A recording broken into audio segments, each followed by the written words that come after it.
Welcome back. It's HBCU Gameday. Tolly, Symone, Stanley. Another football season. Symone, what's up? Let's start with your boys. Goodness, we just get right into it. I'm following your lead. You said for social media, online, you got to get to it. Can't be dry. All right, well, let's get to it. All right, we're going to make the HBCU connection here.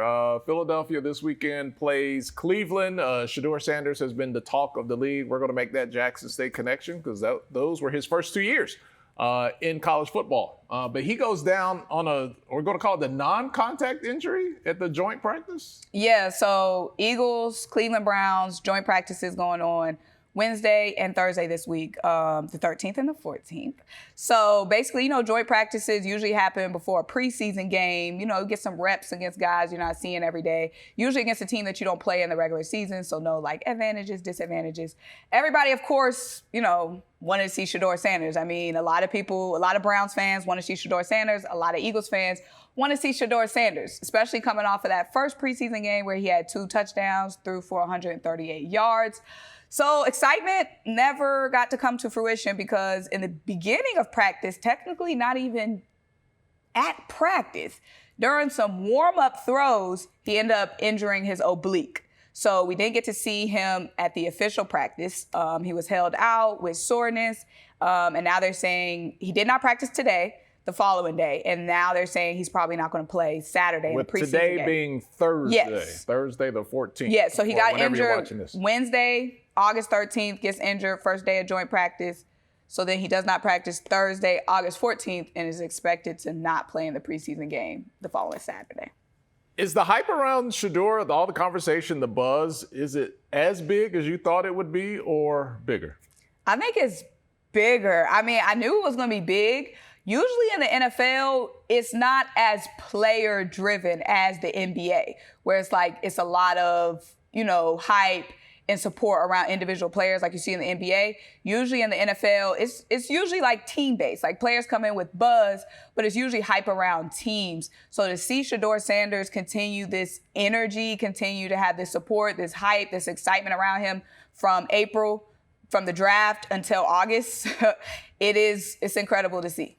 Any scenario do you see as a person who follows the NFL, as a content creator not for the Eagles, but your content deals with the Philadelphia Eagles a lot, year in and year out. Make sure you check her out. She was actually kicking field goals at Eagles practice.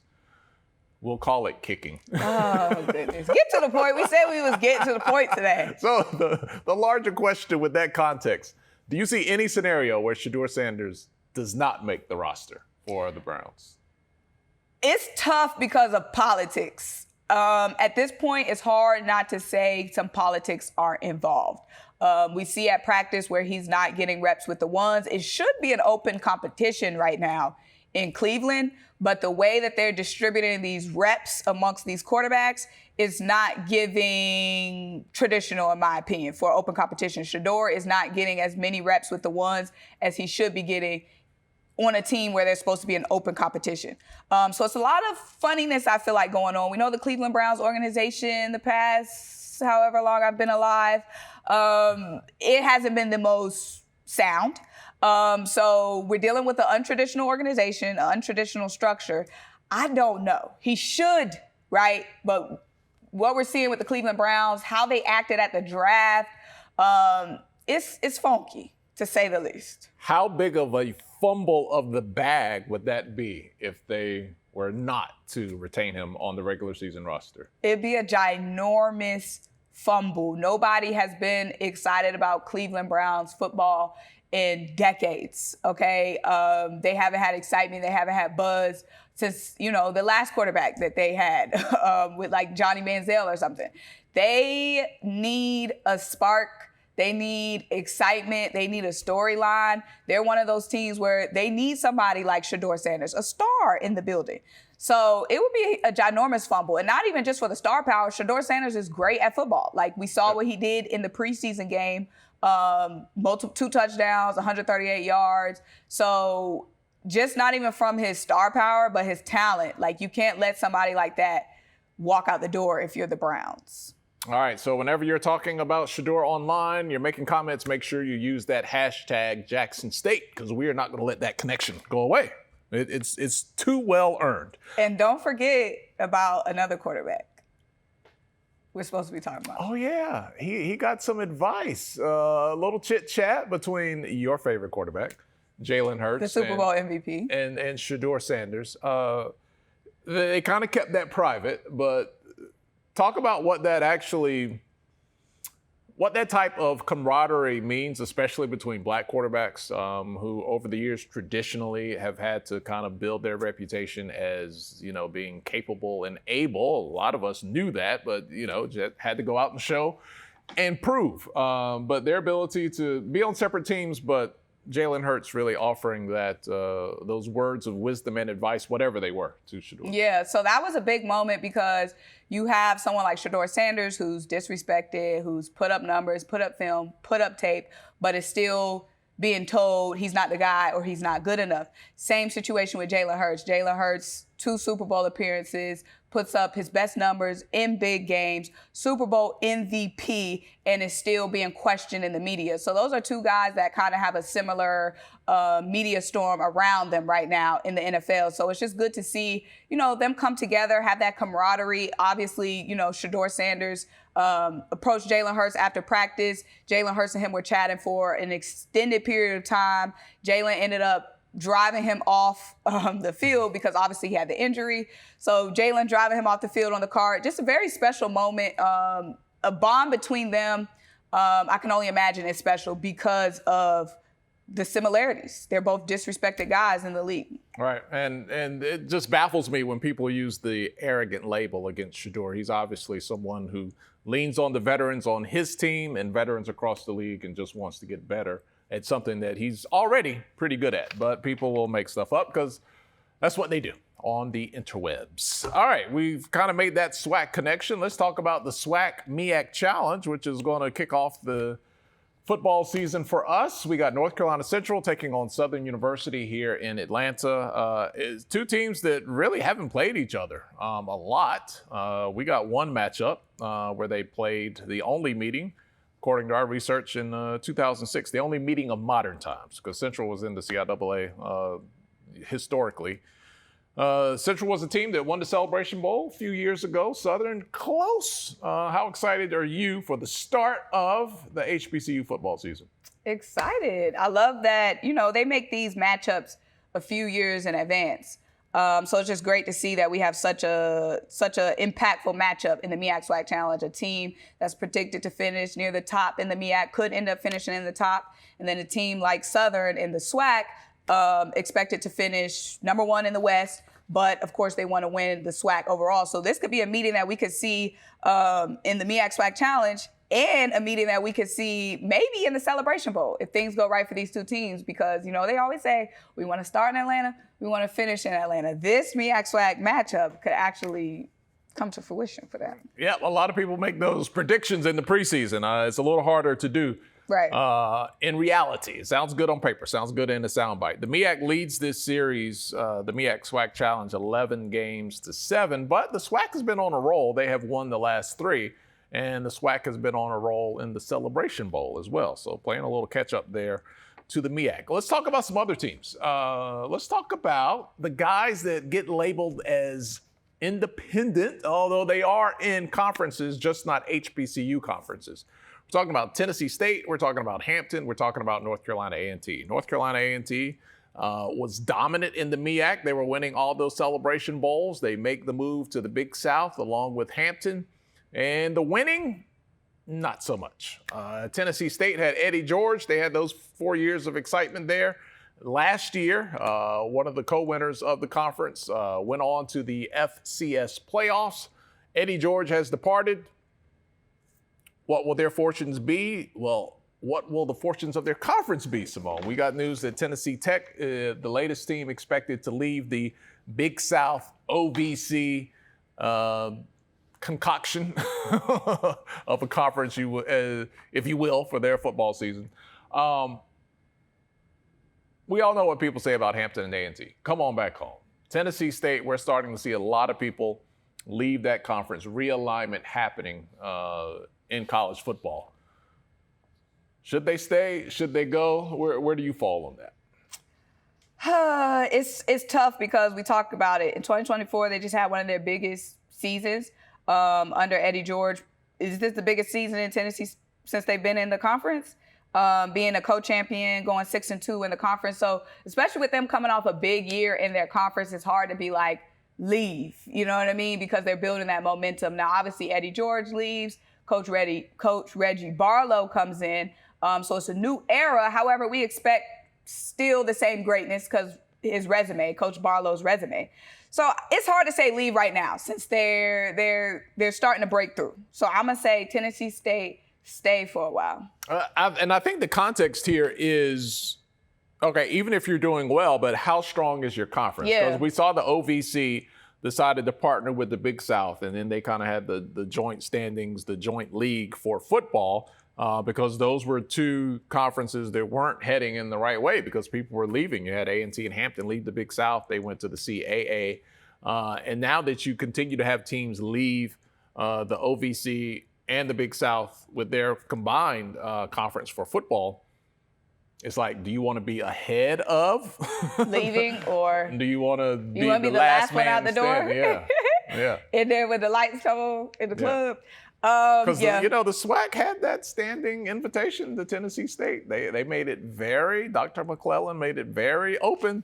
Hey, Tennessee State, if you want to come, now's the time, when they brought in FAMU and Bethune. I do feel like HBCUs should be playing in HBCU conferences. It just makes everything easier. You know what I mean? For the fans, right? For the fans.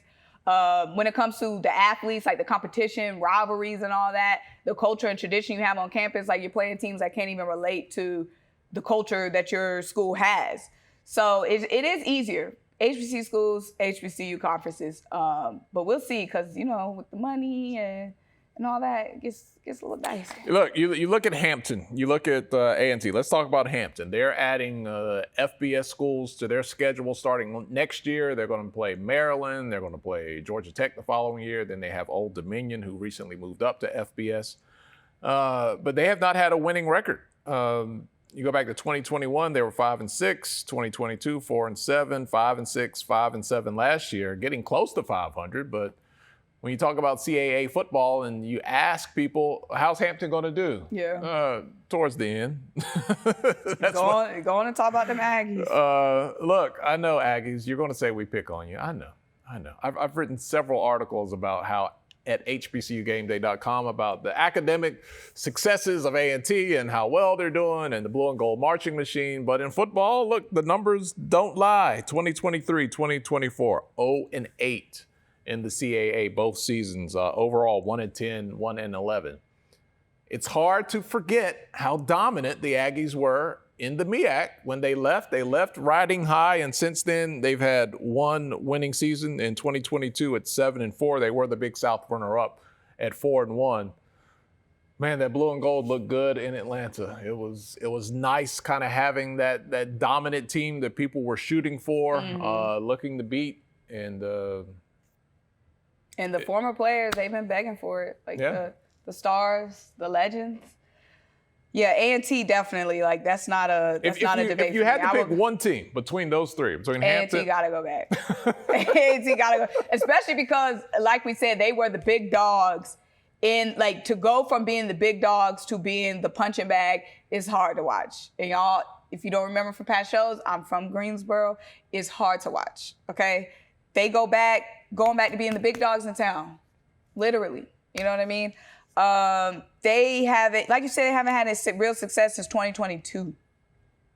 Yeah, and the last couple, look, they got to go defeated. Not undefeated, but defeated twice, back to back. They need to go back. They got to.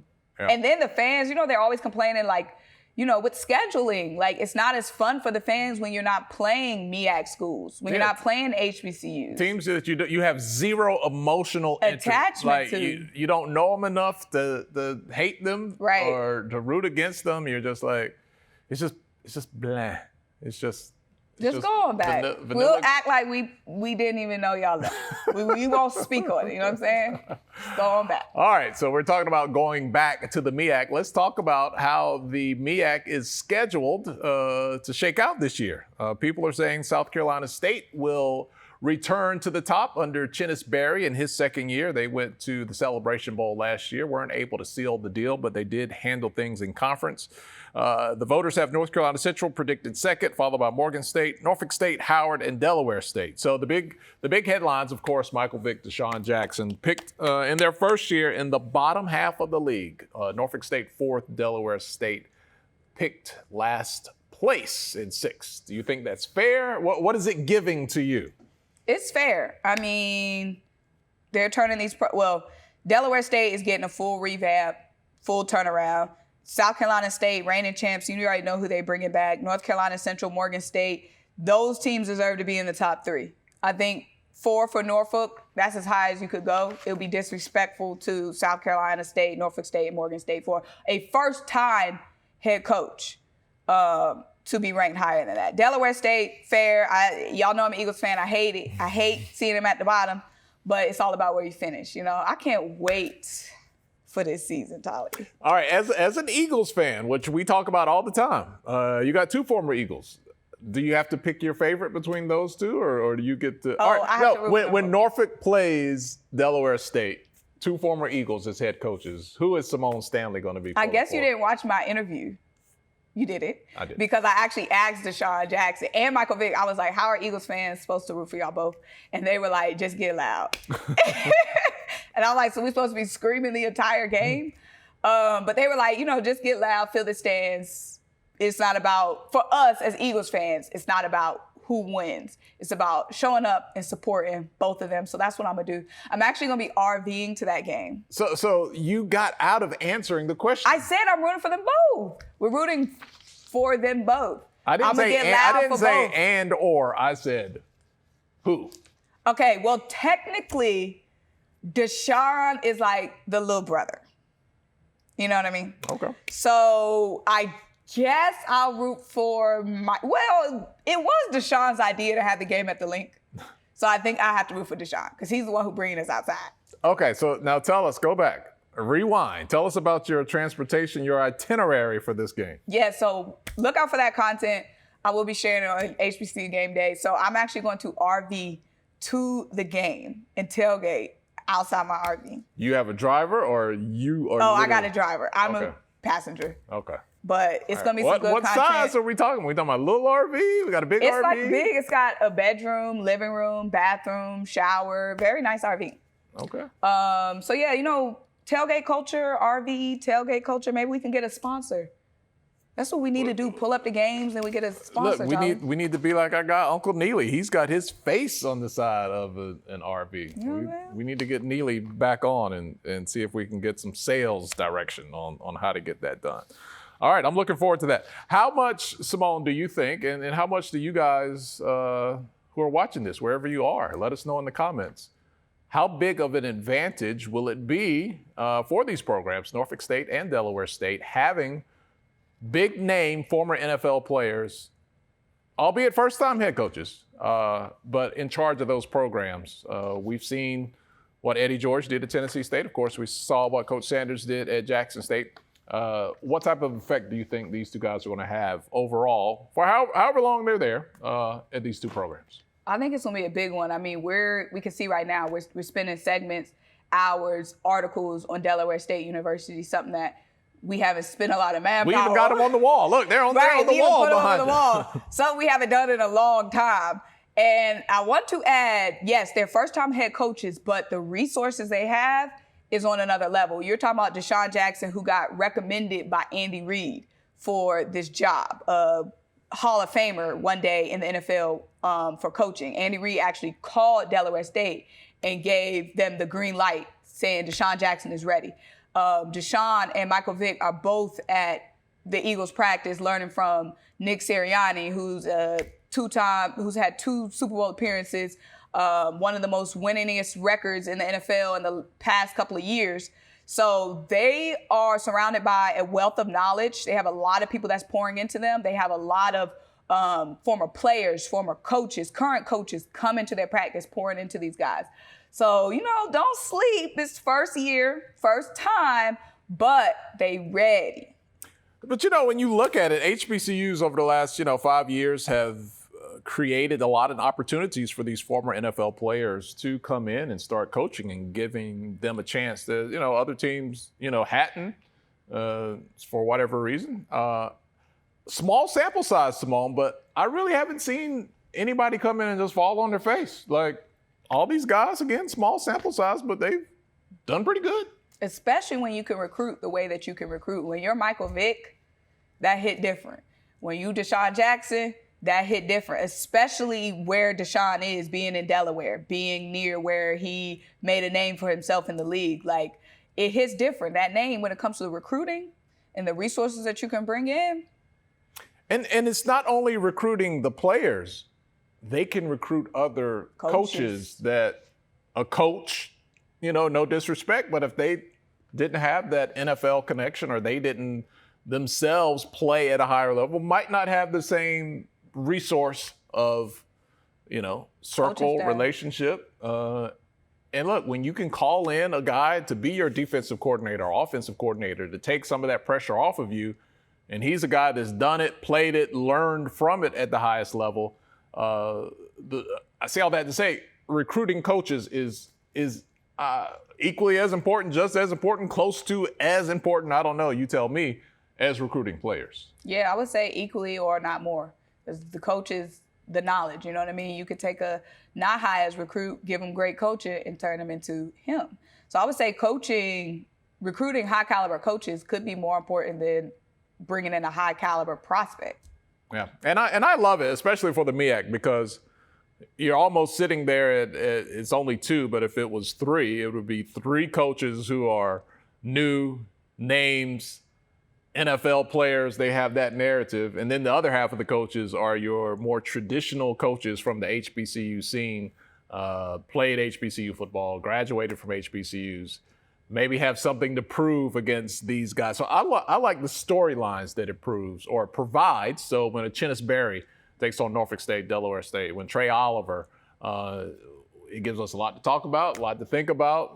Who's going to win it? Is it going to be the big fancy NFL guy, or is it going to be the guy who got it from the mud in the HBCU space? I mean, this season is going to be tea.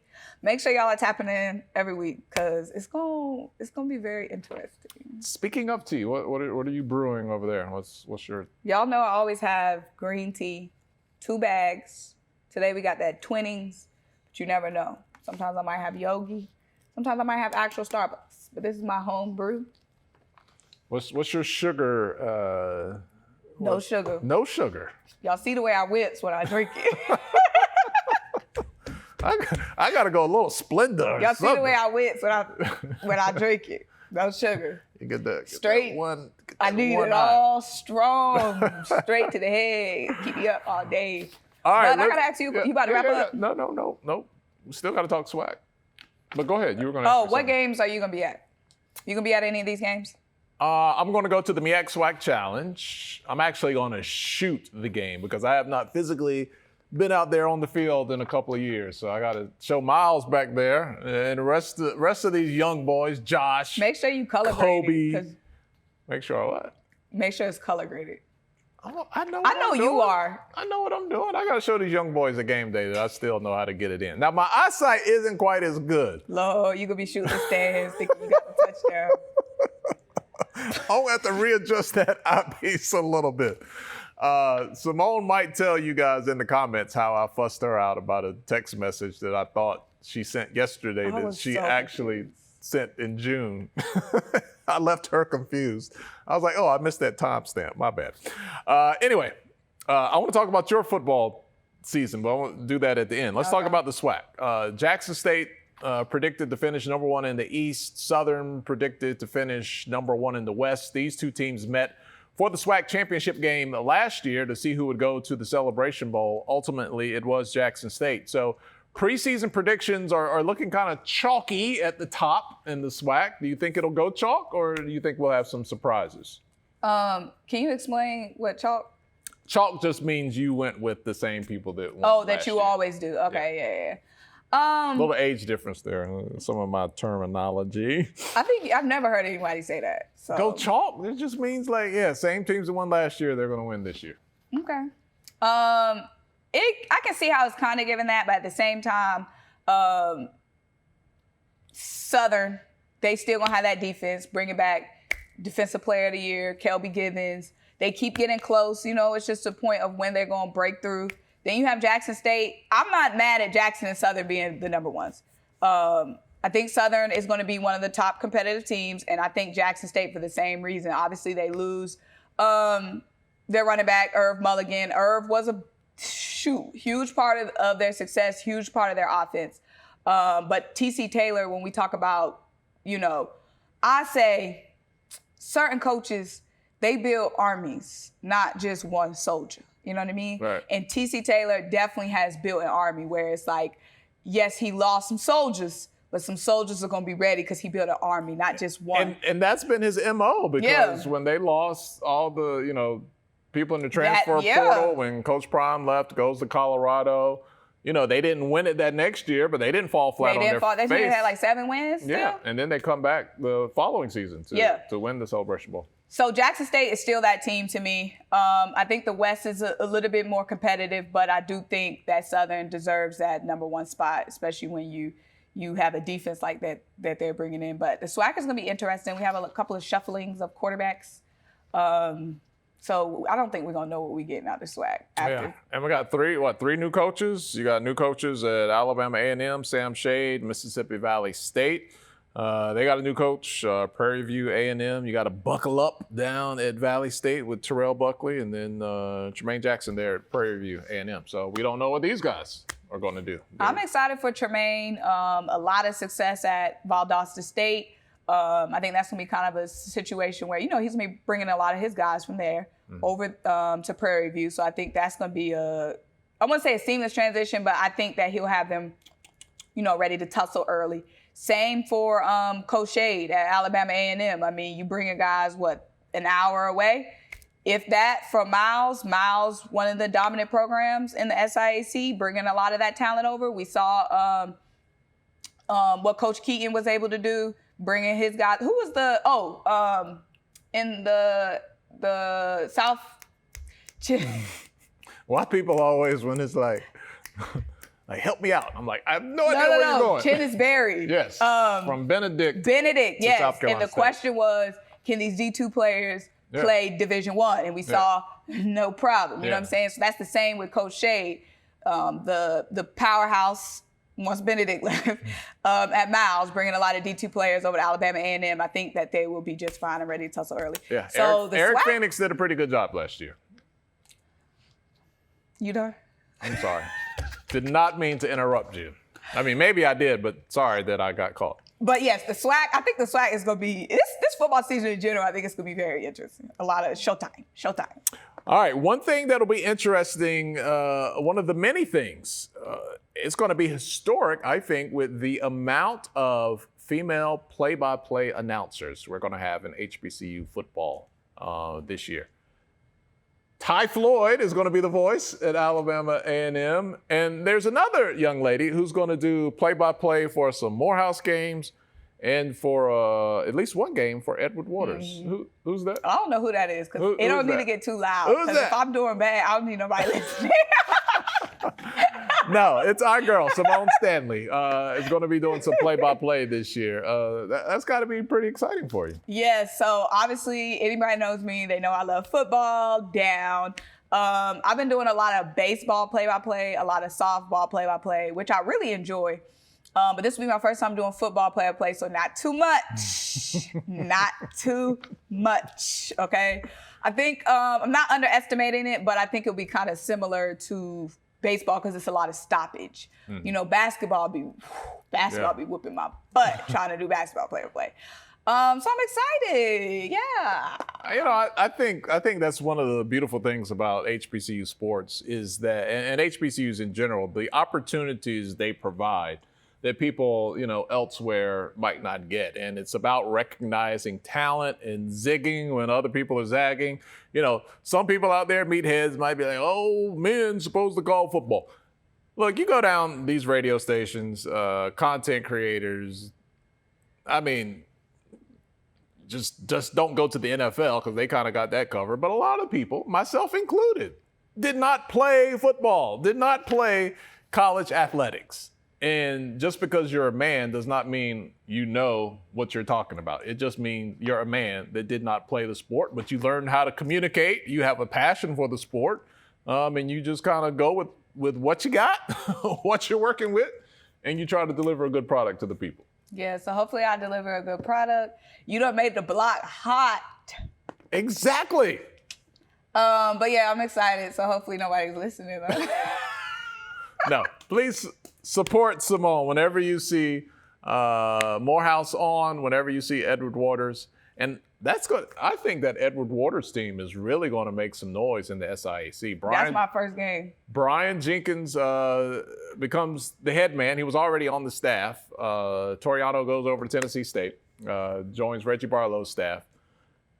He's had people buzzing, man. He's had them out on the beach working, reminding people, giving them all the feels about his time at Bethune-Cookman when they were winning championships there in the beach workout, and he's rejuvenated. You can physically see and sense from him that he's tapped into some energy that, maybe he thought he had, and these are his words. He told Arvon Wilson, he said, man, I'm more energized and I've tapped into something, and I'm paraphrasing here, that he didn't know that he still had left. So I'm really excited about the possibility of, look, we got Clark Atlanta, Albany State. People are expecting them. Miles. It's the top four pretty heavy in the SIAC, but I would not count out Edward Waters. Yeah, and they've always been very competitive these last few years. Couldn't sleep on them. So now we'll see if they can pounce. All right, so congratulations to you. Congratulations to Doc Floyd, who's going to be the play-by-play voice at Alabama A&M. And Alabama A&M, low-key, their media, the things they're producing is really, really good. It is.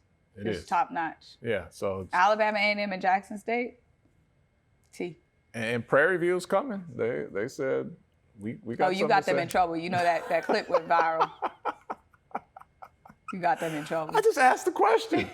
I didn't tell them what to say. I just suggested that they were doing a good job. That. Anyway, you petty for saying that. What? How am I petty? Because you know what you was doing. Symone. Saying they was coming. Tremaine stepped up to the plate, and he was like, other teams dancing in videos. Come to Prairie View. He said they set the tone for media. I mean, that's what he said. I just introduced the topic. I just introduced the topic. All right, it's going to be a great football season. Thank you so much for hanging out with my girl, Symone, and me. This is HBCU Game Day, and we will talk to you soon.